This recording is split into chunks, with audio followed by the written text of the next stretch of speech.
Ich habe das gesamte Ende der Stadt, mein Lieber. Und ich habe vor, es einzusetzen. Ja, worauf wartest du denn? Schnapp dir den Idioten!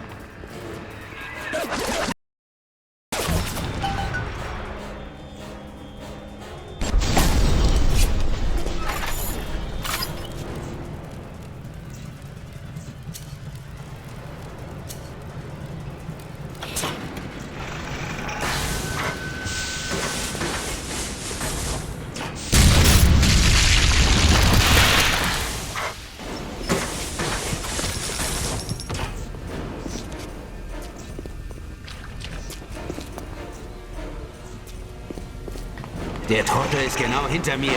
Ich hab seinen Anblick langsam satt.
Mache ich aus Rapture ein Aquarium.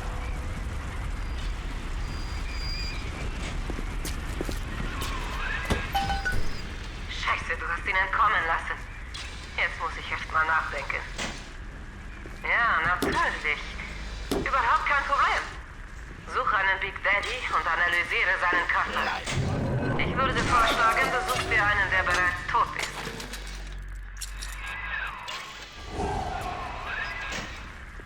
Siehst du das Steuersystem für den Anzug? Sehr gut. Nimm es dir.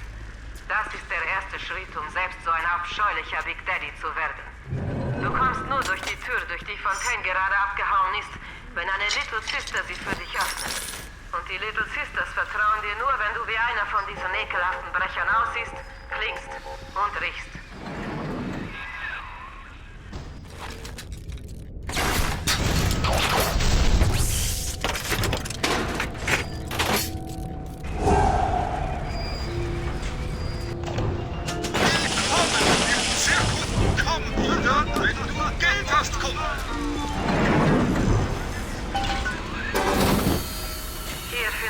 Stimmenverzerrer, mit dem du dich wie ein Big Daddy anhörst. Grässliche Kreaturen.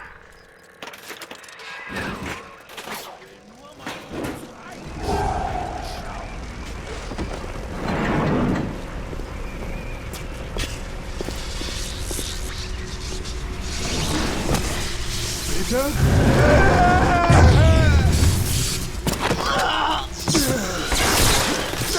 Ich hab... Nein!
Ich gebe zu, dass es vorausschauend von Fontaine war, das Plasmidgeschäft aufzuziehen. Aber der Mann hat noch nie was vom Vertrieb verstanden. Da hat er schon diese wunderbaren kleinen Mädchen Und er zeigt sie nicht. Ich habe mir gerade das neue Design der Plasmidautomaten angesehen. Sie sind genau so geworden, wie ich sie mir vorgestellt habe. Ich sage es ganz deutlich, wenn sie gut präsentiert werden, sind diese Little Sisters Gold wert.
Verwandlung in diesen Blechkamerad wieder rückgängig machen? Die verrückte Gänsemutter hält ein Casting für die Blechkamerade ab. Du bist ganz vorne mit dabei. Das hätten wir. Jetzt brauchst du noch 2 Dinge. Den Anzug und die Pheromone aus den anderen Labors. Worauf wartest du? Brauchst du eine schriftliche Einladung? Ja. Lügen und Geld. Lügen und Geld. Ich bin...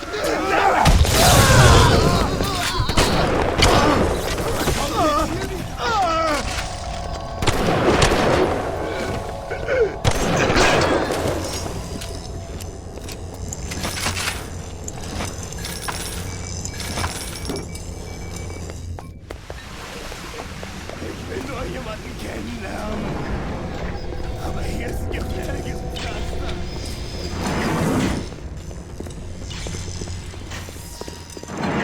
Ich bin kein schlimmer Finger. So macht es uns beide.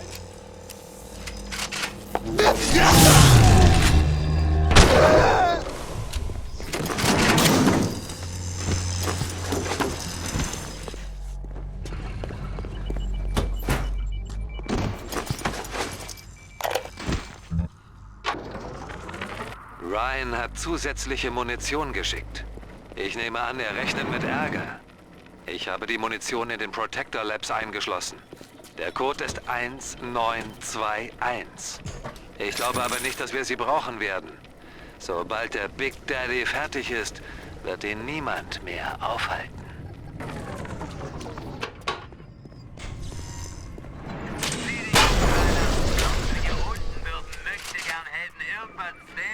Du hast den traurigen Rest von Ryans geplatzten Träumen vor dir.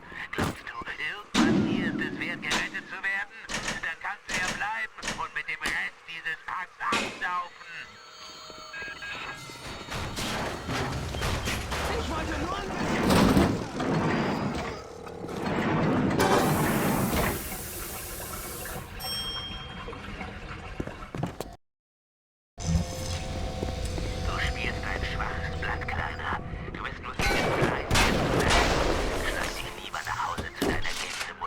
Andernfalls wirst du dich Dreck fressen.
Such jetzt einen Anzug und ein paar Stiefel.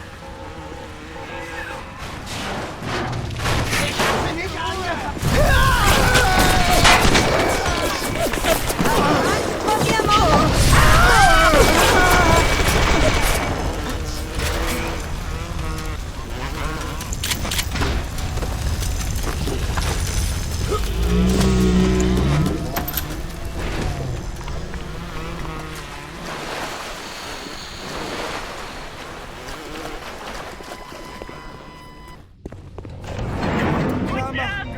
Musst du rein? Den ist ein Aussehen.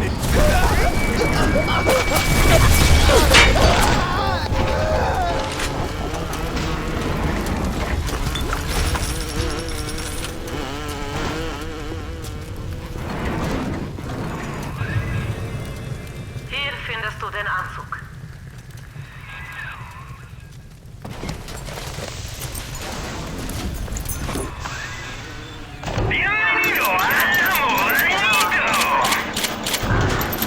Was haben wir nur getan? Was haben wir? Jetzt die Stiefel. Andrew Ryan sagt, die Menschen treffen Entscheidungen, aber am Ende sind es unsere Entscheidungen.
Wie soll ich dir helfen, wenn du nicht zu mir kommst? Lass mich in Ruhe!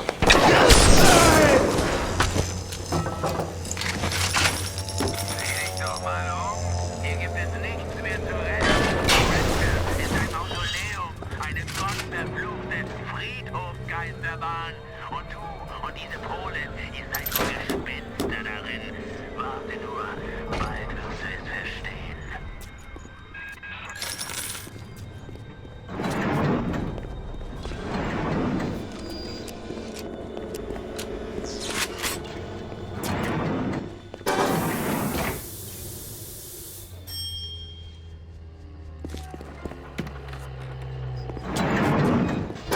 Rühr sie nicht an! Warum zögerst du?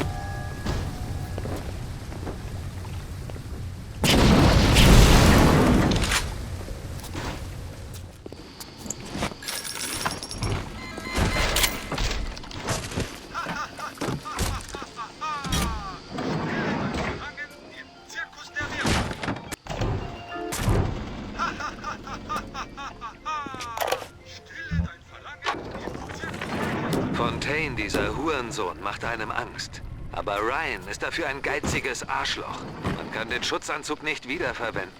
Mensch, Hauttransplantat und Organe. Alles kommt direkt in den Anzug, sonst funktioniert er nicht. Ryan sagt, Big Daddies sind zu teuer. Ryan kann mich mal.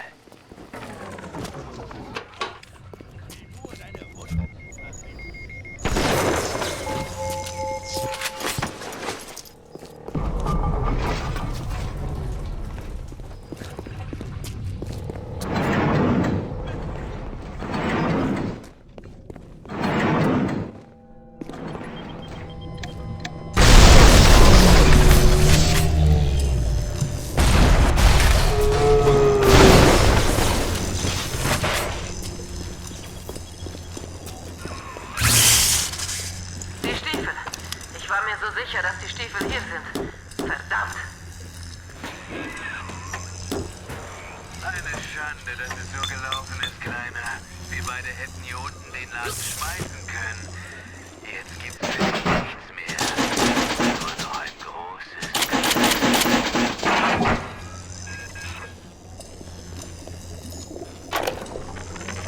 Verdammt nochmal, die Big Daddy-Stiefel sollen hierher geliefert werden und nicht in die verdammte Bibliothek. Was für Vollidioten lässt Ryan eigentlich für sich arbeiten? So eine Scheiße ist unter Fontaine nie passiert.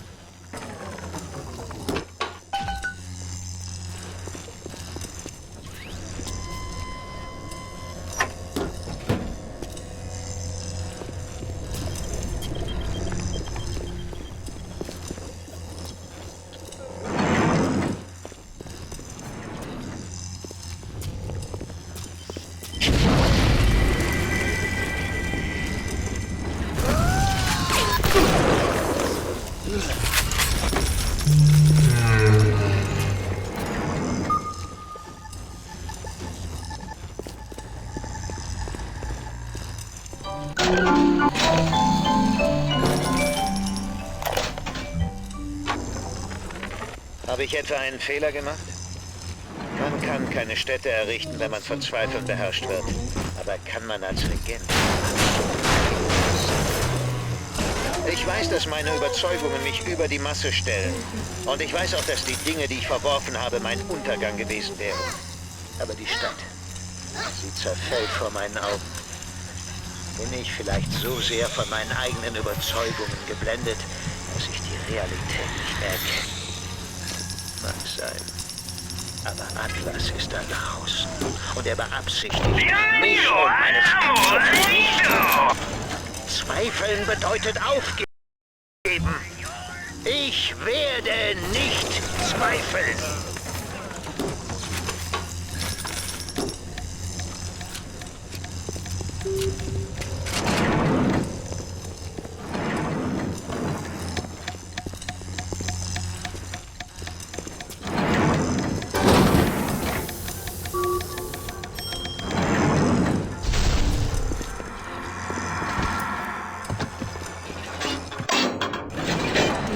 Willen und freie Menschen.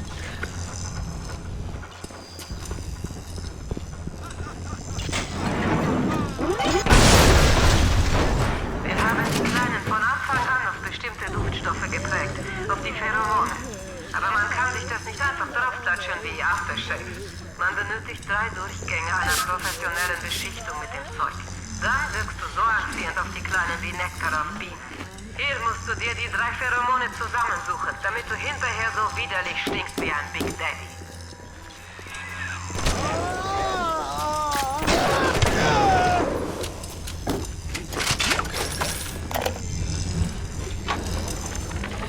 Ich weiß, warum es Kinder sein müssen. Aber warum nur Mädchen? Gut, ich höre das Quäken des Stimmenverzerrers. Und ich kann mir vorstellen, wie du mit diesen schrecklichen Pheromonen stinkst. Sobald du die Frankenstein-Stiefel gefunden hast, wirst du bereit sein.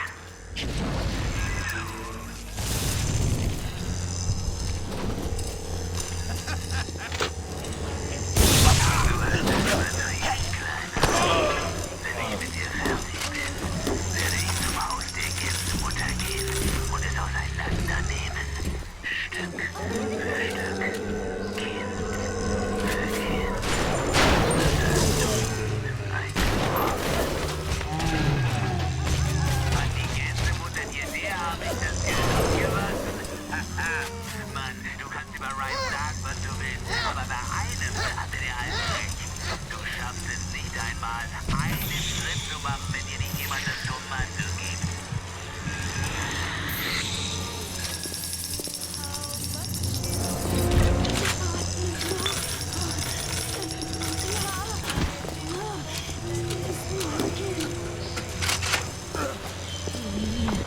Nur habe ich...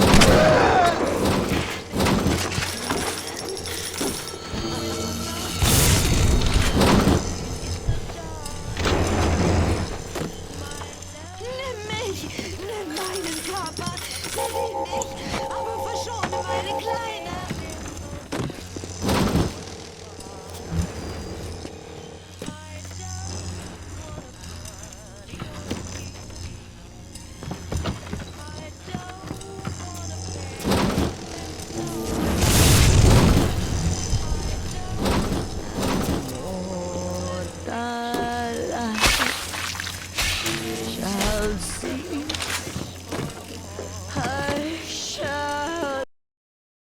To kill, excuse me, to harvest or not to harvest, the moral dilemma that follows you throughout the Bioshock experience and defines the fate of the player.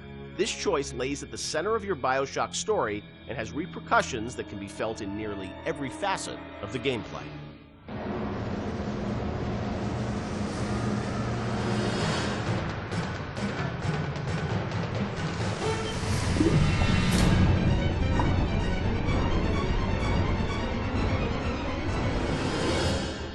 Part of Bioshock's lasting legacy, of course, are the little sisters and this moral choice that presented itself to the player.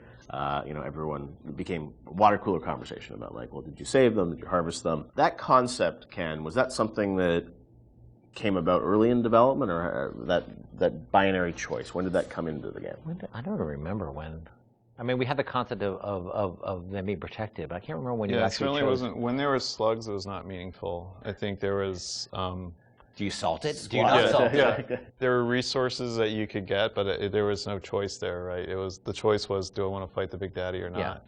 I think once we got into the realm of they have to be empathetic, the player has to have some feeling towards them, which you're not going to get from slugs. Right. Then we start seeing that opportunity there of, like, okay, nobody's going to want to do harm to these girls, or do they? Like, and do we allow them to? It was we weren't comfortable with it at first when it first came up that we could. I think it was important that it was a way to reflect the sort of larger economic questions of a world like Rapture, where, like, where the economy drives everything. Are there any limits to economic decision making versus moral decision making? Because that's sort of what the Randian notion is, that it's not the role that you don't sort of legislate morality. Let's try to take that to an extreme and see where that ends up. And Little Sisters sort of became that. And in this world, they became a commodity. And the question we have for the players, are you willing, they're a commodity to you as well, potentially, or you want to participate in the commodification? There was, I think, a fair amount of nervousness internally at the publisher about it for a little while, but pretty quickly they were able to sort of say, look, we trust you guys, and go, do this. And I only had a few, the press, and this sort of happens over and over again. The games press worried a ton about it and, like, would wring their hands about it. They ever recognized it was a setting topic, but that it was done to a larger purpose. That it wasn't just sort of like, hey, this is the game where you kill children. And whatever, and that was a sensitivity. I know that, like, you guys wanted to call them little sisters, not little girls, and it was sort of, and it wasn't, it wasn't killing them, it was harvesting them. And I mean, you did some things probably on purpose, right, to sort of explain that this, you weren't doing anything vicious to them, right?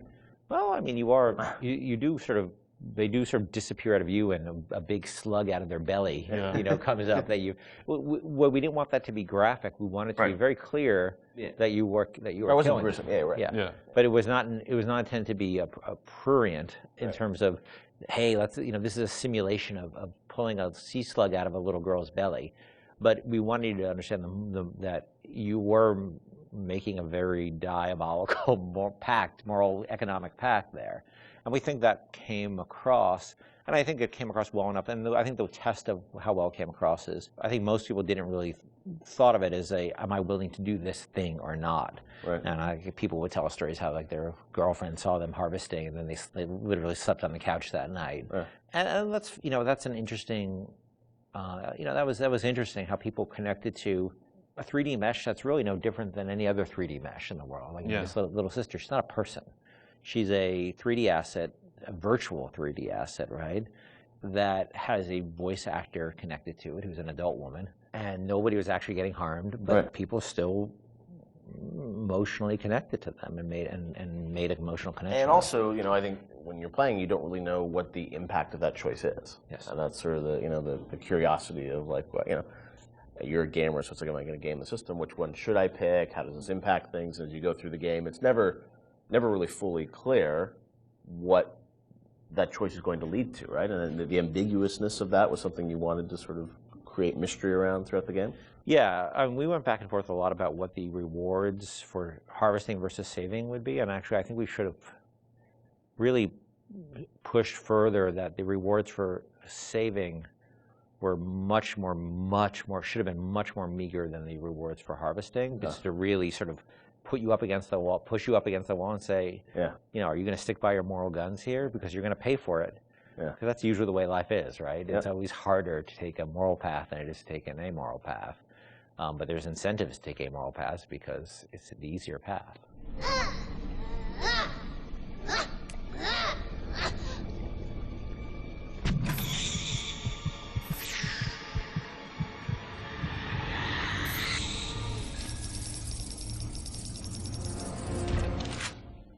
As you play through the game, eventually you get to the ending, and as we know now, there were sort of two endings that you know, were affected by that choice.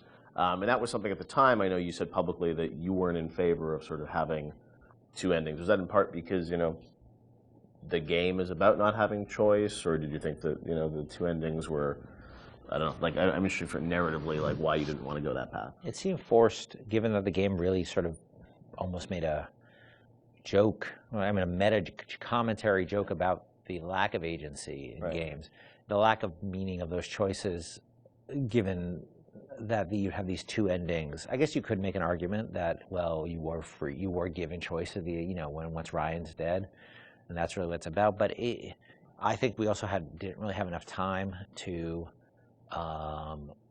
execute on those super well. I was pretty happy with how the happier one came out, you know, with the sort of little sister focus, but it's a much more subtle story than I would have time to tell about your slow descent into, you know, moral chaos and dissolute living and all the things that sort of come along with a life that is sort of separate from a moral structure.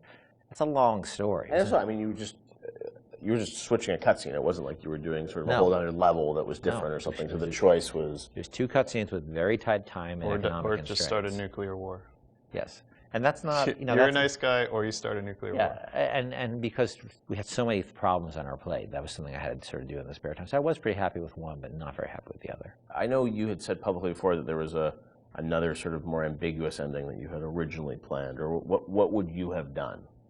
There was a notion of an ambiguous ending, which if I just wrote one, I would have found a way that would just talk about the moral ambiguity of the world rather than the sort of, you know, positive or negative, because it is such a, look, I think we really tried with Bioshock not to sort of make a game about good and evil. It's really about circumstances and what circumstances lead people to. And how they delude themselves with ideology to do things that they would think are evil, but it's okay because it's for the good cause. And that's what I probably would have. If I just had one to write, I'd probably focus more on that. You know, how difficult it is to sort of align when you start being driven by ideology rather than being in the moment and thinking about the impact of what you're doing. Sean, you talked to gamers, I'm sure, over the years. Did you ever get a sense of how many people harvested versus saved, and was there any sort of data? I mean, this is before the days where you get telemetry and data on like what people picked and whatnot. Yeah, I mean, anecdotally, it seems like more people saving Little Sisters. Although, I have a few friends that are. I just harvested every single one. I wanted to see what happened. So I mean, I don't know if that was more, you know, the game developer and them trying to see, you know, what would happen, but certainly for the most part, I think most people. Which I guess is a good thing. It means that maybe people are good at heart. You know, they kind of feel bad. They want they want to save the Little Sisters. So, yeah, I'll say it. You know, the needle sways towards the green there. Time for bed-bye, Mr. B. Hurry, hurry, Mr. Bubbles. Pause within.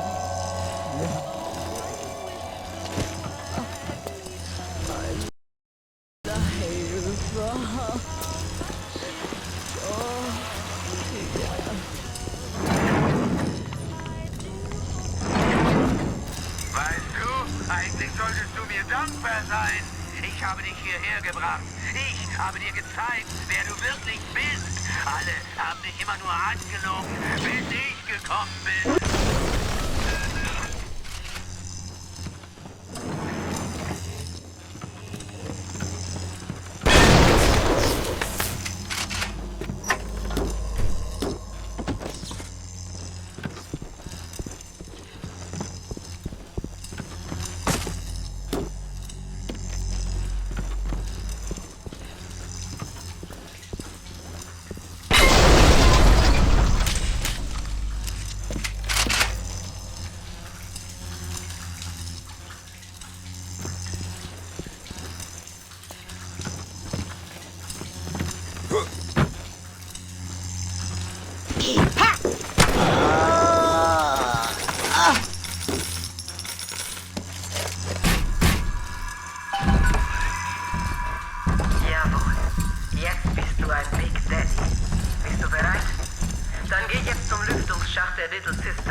Dann werden sie dir die Tür öffnen.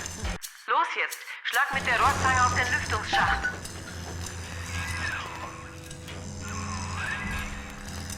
Und bitte, es ist mir sehr wichtig, dass du mit den Kleinen behutsam umgehst. Ach, meine kleinen Männchen. And mortal light shall cease. I shall possess within.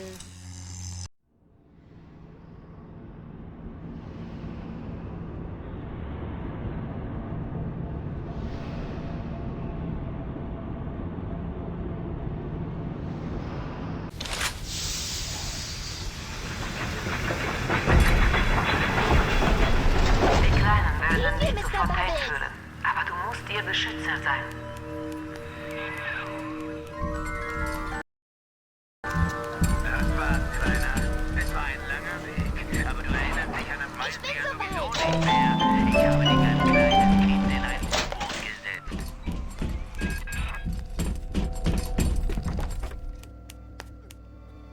Gehen wir, Mr. Bubbles!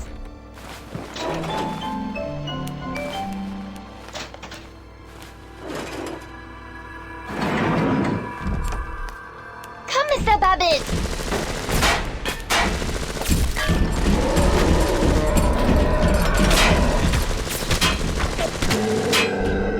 Komm, gehen wir!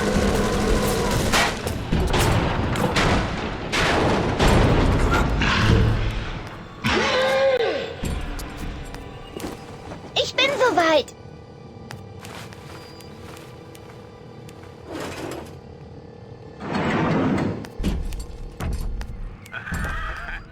Komm, gehen wir! Mit dieser Story über meine Frau und mein Kind habe ich dich reingelegt. Meine arme Moira. Mein kleines Baby Patrick. Vielleicht lege ich mir eines Tages wirklich eine Familie zu. Dann kann man euch Blödmänner Gehen wir, Mr. Bubbles!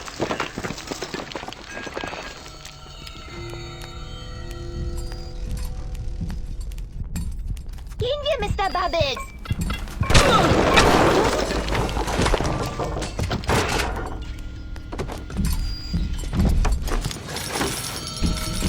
Komm, Mr. Bubbles!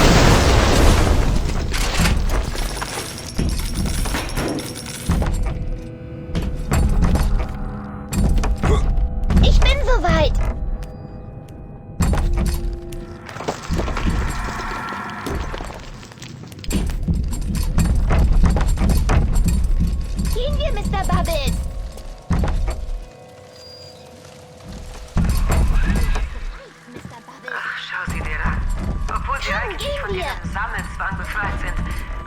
Chance, mentale Manipulation sie dazu, mit ihrer schrecklichen Tätigkeit weiterzumachen. Sünde wie diese kann kein Mensch wieder gut machen.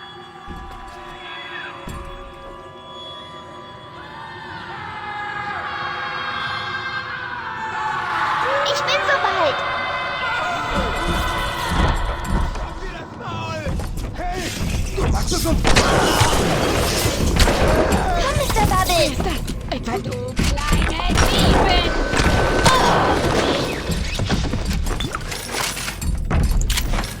Ich bin soweit.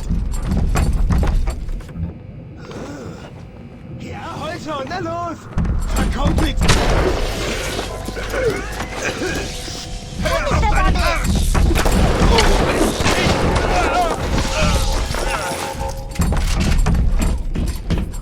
Ich bin soweit. Kein Kind!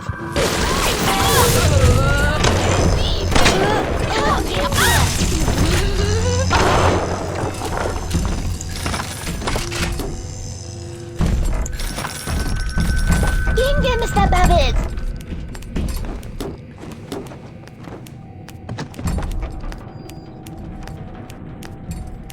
Gehen wir, Mr. Bubbles.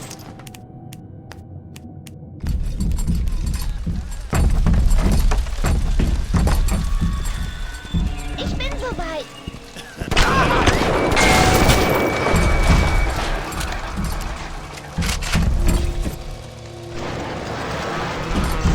Komm, Mr. Bubbles.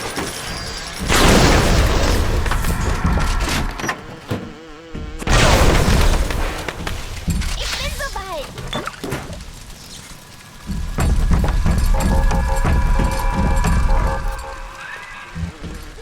Sieh dich vor.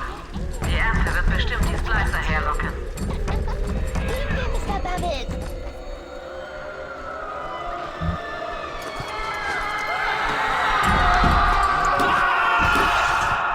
Komm, gehen wir.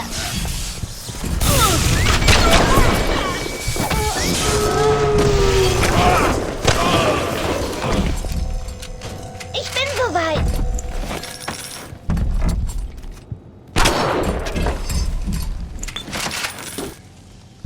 Gehen wir, Mr. Bubbles.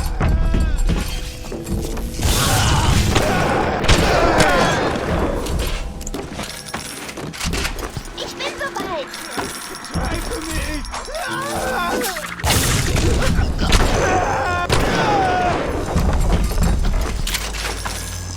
Ich bin soweit.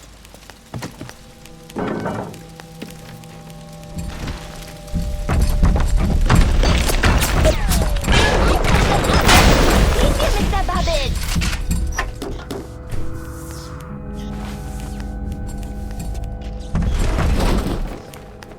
Komm, gehen wir.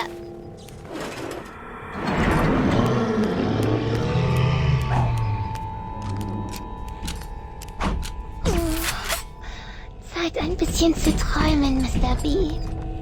Gehen wir, Mr. Bubbles. Von Atlas und seinem Rapture blüht auf.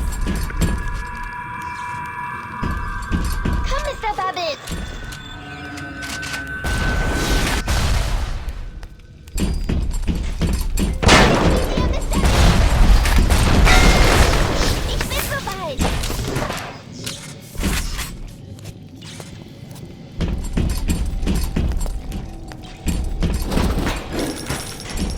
Komm, Mr. Bubbles.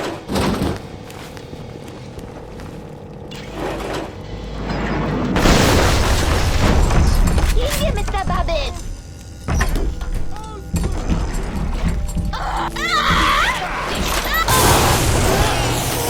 Ich bin soweit.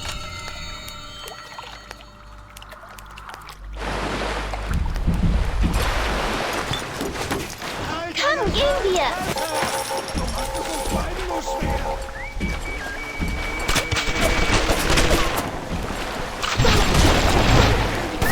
Gehen wir, Mr. Bubbles. Setzt du mir die Bullen auf den Hals? Aber klar doch. Komm, gehen wir.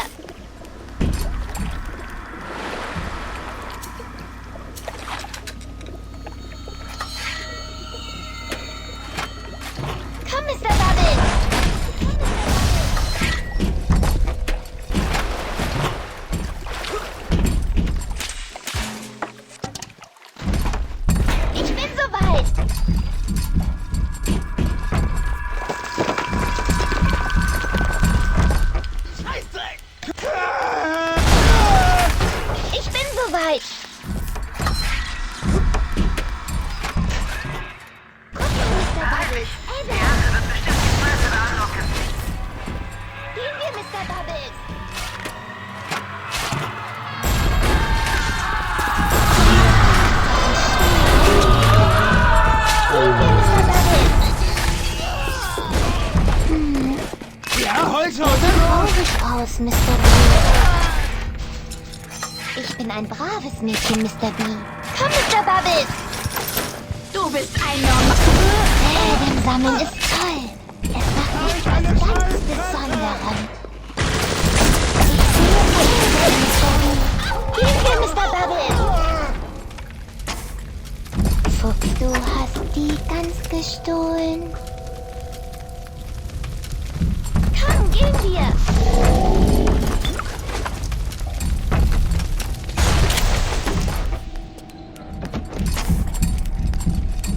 Ich bin soweit!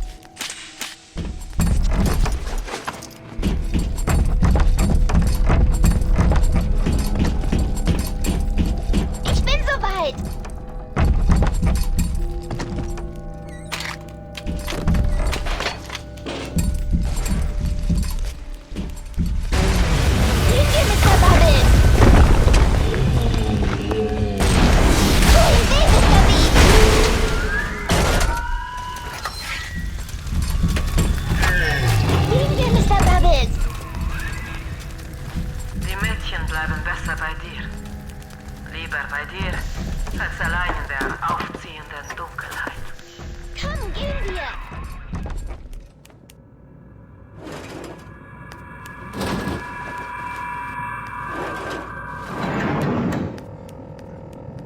Mr. Bubbles!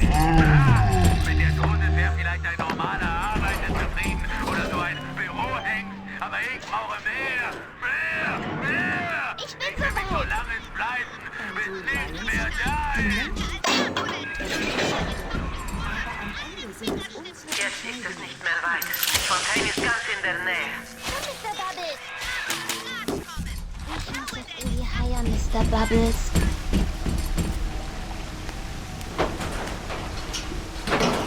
Ich bin soweit!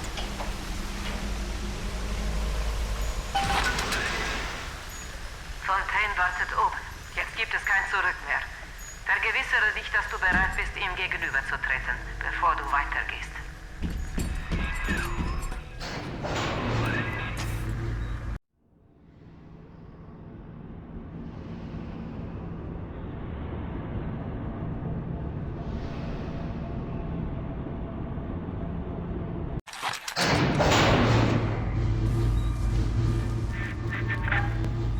Ich kann mich noch erinnern, wie diese Frau und ich dich in das U-Boot gesetzt und dich nach oben geschickt haben. Da warst du höchstens 2 Jahre alt. Ja, du warst mein Ass im Ärmel. Aber du warst für mich auch fast sowas wie ein Sohn. Deswegen schmerzt es jetzt. Verrat, Kleiner. Manches im Leben tut einfach weh.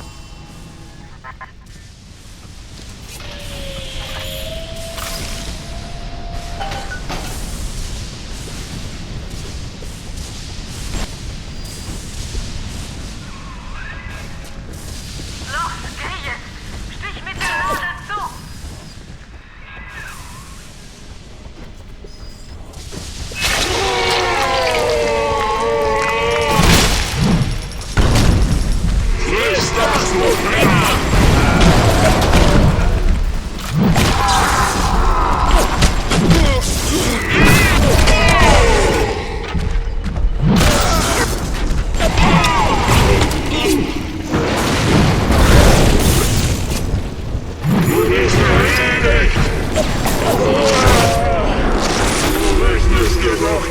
Chancen aus.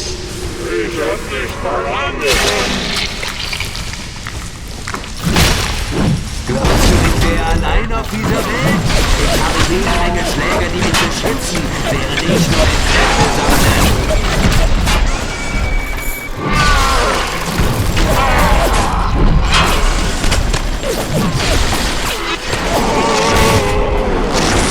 Einen Moment, dann mach ich Futter aus dir.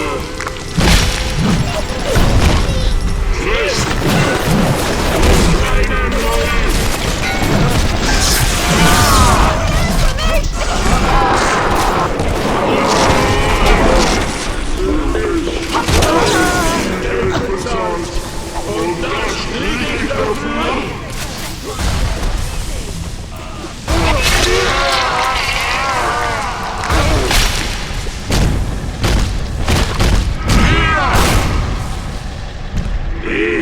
habe dich erschaffen lassen.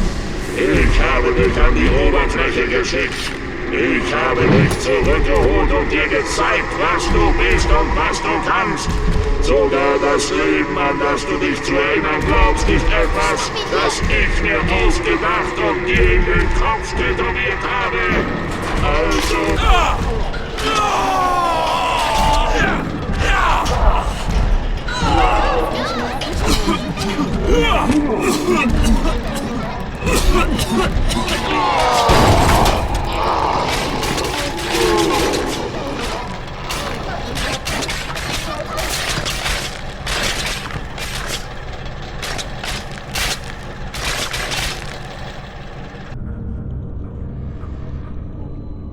Sie wollten dir alles geben, habe ich recht?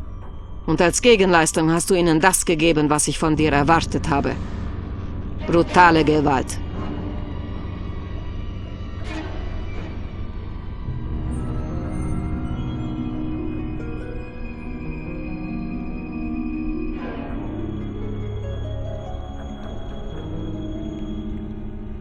Du hast dir genommen, was du wolltest. Alles Adam, alle Macht.